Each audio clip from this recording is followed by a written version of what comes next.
नमस्कार दोस्तों। आज बात करेंगे कुछ महत्वपूर्ण अंतर्राष्ट्रीय सीमा रेखाओं के बारे में। सबसे पहले आपको बता दें कि अंतर्राष्ट्रीय सीमा रेखाओं से लगभग ऐसा कोई एग्ज़ाम आज तक हुआ हो और उसमें क्वेश्चन ना आया हो, ऐसा नहीं हुआ। चाहे यूपीपीसीएस हो, यूपीएससी हो, किसी भी स्टेट का पब्लिक सर्विस कमीशन का एग्ज़ाम हो, किसी भी स्टेट के एसएससी का एग्ज़ाम हो या एसएससी का एग्ज़ाम हो सेंट्रल के, या फिर कोई भी वनडे एग्ज़ाम हो, चाहे जो भी एग्ज़ाम रहा हो, अंतर्राष्ट्रीय सीमा रेखाओं से प्रश्न हमेशा परीक्षाओं में निकल कर आते रहे हैं। तो हम सीधे बात करेंगे। सबसे पहले रेडक्लिफ रेखा भारत और पाकिस्तान के बीच में है।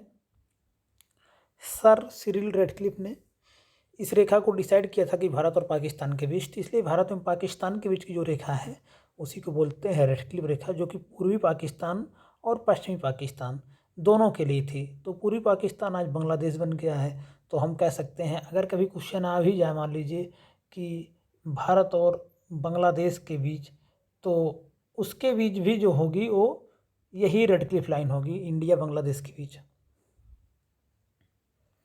उसके बाद हम बात करेंगे मैकमोहन रेखा। भारत एवं चीन के बीच की जो रेखा होती है उसी रेखा को हम लोग मैकमोहन रेखा कहते हैं, जो कि आपको बता दें जो अरुणाचल प्रदेश है, जो पूरा नॉर्थ ईस्ट के जो बॉर्डर है चीन के साथ लगा हुआ, उसी को खासकर मैकमोहन रेखा द्वारा डिसाइड किया जाता है। लेकिन हम इस परिप्रेक्ष्य में पढ़ते हैं कि भारत एवं चीन के बीच की जो रेखा है उसको मैकमोहन रेखा कहते हैं। बस इतना हम याद रखेंगे कि भारत एवं चीन के बीच की जो रेखा है उसको मैकमोहन रेखा कहते हैं। उसके बाद हिंडनबर्ग रेखा है, बहुत महत्वपूर्ण है, जर्मनी एवं पोलैंड के बीच।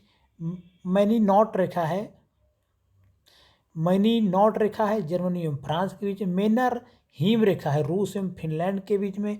38वीं समानांतर रेखा, ये जो 38वीं समानांतर लिखा रहता है, कहीं कहीं कहीं कहीं 40वीं 42वीं, ऐसे जो समानांतर रेखाएं होती हैं, ये अक्षांश रेखाएं होती हैं, इनके नाम पे इनका नाम पड़ जाता है।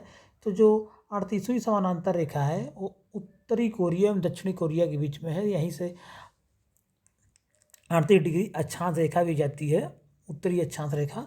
तो उसी के नाम पे 38वीं समानांतर रेखा उत्तर कोरिया एवं दक्षिण कोरिया की मध्य रेखा को बोलते हैं।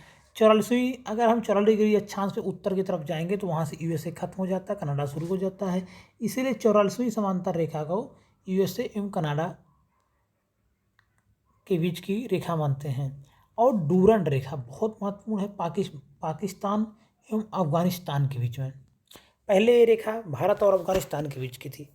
अगर क्वेश्चन आ जाए कि भारत और अफगानिस्तान के बीच कौन सी रेखा है, तो डूरंड रेखा होगी। लेकिन वर्तमान में, क्योंकि 1947 में भारत से पाकिस्तान अलग हो गया, तो क्या हुआ कि अब डूरंड रेखा पाकिस्तान एवं अफगानिस्तान के बीच की रेखा कही जाती है। लेकिन अगर भारत एवं अफगानिस्तान के भी रेखा के बारे में जिक्र करेंगे तो उसका जो नाम होगा वो डूरंड रेखा ही होगा।